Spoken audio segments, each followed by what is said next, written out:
Folks, I don't know about you all, but I feel the worst headache coming on. In just a little less than 2 weeks, we're going to get to see Prince Louis running around Westminster Abbey with a scepter that he stole from Gaga, aka Queen Camilla. We're going to get treated to so many sights of the coronation. But here we find ourselves on a Monday, considering the fundamental nature of actuality. If you ask me, philosophical questions like this are best left to people who are getting their PhDs in philosophy. So would it shock you if I told you we find ourselves asking this question thanks to Meghan, the Duchess of Sussex? This weekend was a pretty exciting 48 hours in the world of the royals, where there were multiple releases of some beautiful private photos of HRHs, a bombshell bit of reporting out of the UK, a statement from Meghan and Harry, and there was also some talk of lawyers' letters flying around everywhere in London. Everything kicked off late on Friday on what would have been Her Late Majesty's 97th birthday. Buckingham Palace released a beautiful photo of the powerhouse monarch surrounded by her two youngest grandkids and most of her great-grandkids. It was a really touching image that was taken by Catherine, the Princess of Wales. But absent from the shot were Meghan and her husband Harry's two invisible titled tots, Prince Archie and Princess Lilibet. And rubbing a bit more salt into the wound was the fact that this image was taken by the beautiful Catherine, the Princess of Wales. She had been allowed to capture the late monarch with her great-grandkids, a distinction that was reportedly denied to Harry and Meghan by Her Late Majesty last year. But that was not even the most dramatic thing that happened over the weekend. Less than 24 hours later, the UK Telegraph released a pretty sensational story. They broke the news that Charles had written to Meghan after Meghan and Harry's Oprah Winfrey interview in 2021. And then, as reported by the royal editor Victoria Ward, Meghan wrote back to her father-in-law about her racism concerns. According to Ward, the letters do name the mysterious senior member of the royal family, who Meghan told Oprah had expressed the concerns in conversations about her unborn first child's skin color. That's a little detail that still has people scratching their heads to try to figure out who is it. So not only was this a big story with many new details about one of the most interesting chapters in modern royal history, but the degree of insight into Meghan's opinions and thoughts seemed to suggest that this could only have come from somebody inside Camp Sussex, somebody who had the 16-digit access code for Meghan's diary. It seemed, and it's important to emphasize the word seemed here, but it did seem like somebody was trying to stir up some trouble and derail all that happy, nice publicity that Team Crown had going on. And then Meghan responded through her mouthpiece Scooby-Doo. He released a statement that read in part, "The Duchess of Sussex is going about her life in the present, not thinking about correspondence from 2 years ago related to conversations from 4 years ago. Any suggestion otherwise is false and frankly ridiculous." Now, at that point, I was ready to just hide under the covers and wait for this storm to pass. But when Monday rolled around, I was ready to think about it some more. And there is something that's very interesting about that Meghan statement, in that there is one thing that's missing, a real denial. Now, maybe Meghan and her press team decided that those two sentences were more than enough to show a clear refutation of her involvement in any way with that Telegraph piece. With two young children supposedly, a blog that's supposedly going to be relaunching, and the occasional rumor of political ambitions, Meghan hardly has the time for rearview mirror navel-gazing, right?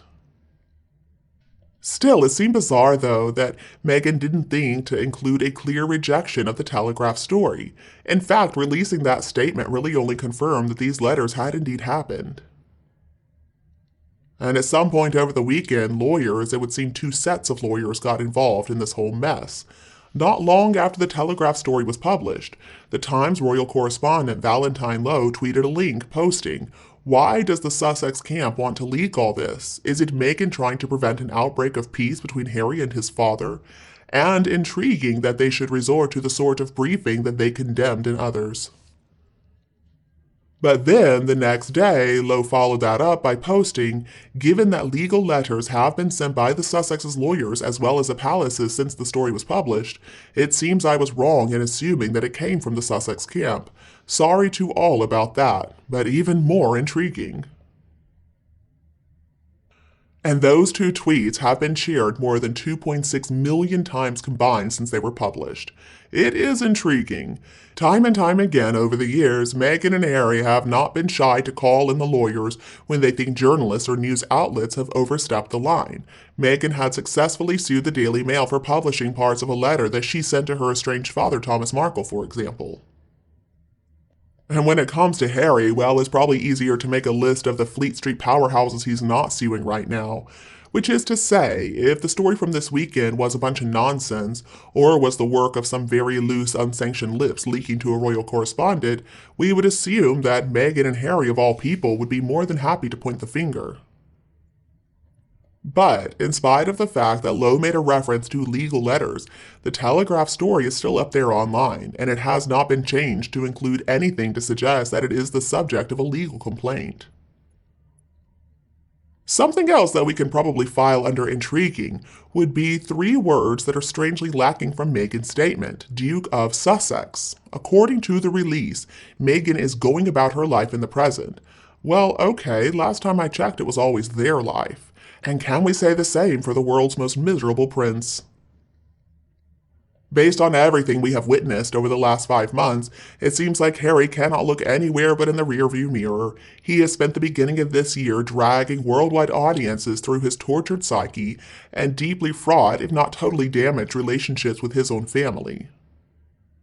So then it doesn't come as much of a shock that The Sun ran a story over the weekend claiming the homesick Duke was desperate to come back for the coronation and spend quality time with his family. It would be lovely to think that while Meghan was going about her life in the present, Harry's doing the same thing, excitedly filling the many, many hours in his day between his morning green juice and sunset asanas in the garden by making good plans for the future, and also having, I don't know what they call them, thought showers maybe everywhere. And if that's what's going on, well, Harry has done a great job of keeping everything under wraps. Aside from Harry's years-in-the-making docu-series about Invictus Games and his occasional outings as coaching platform BetterUp's Chief Impact Officer, it doesn't seem like Harry has much of anything going on. Looks to me like the biggest problem is that career-wise, Harry might not have much choice but to keep going about his life in the past, while Meghan gets to enjoy the present. Harry narrating some series about water conservation is not going to have subscribers signing up in droves to Netflix. Harry spilling the goss, though, with cameras about family Christmas fights, and that one time the Queen Mother tried to steal his Xbox, oh, that's going to keep him watching. In all of this, let's spare a kind thought for King Charles. It's only 12 days to go until his coronation, and somehow he has managed to find himself pushed right off the front pages. But still, there's more than enough time for things to go right on the day. Or, of course, wrong as well, especially if little Louis gets his hands on the sovereign's orb.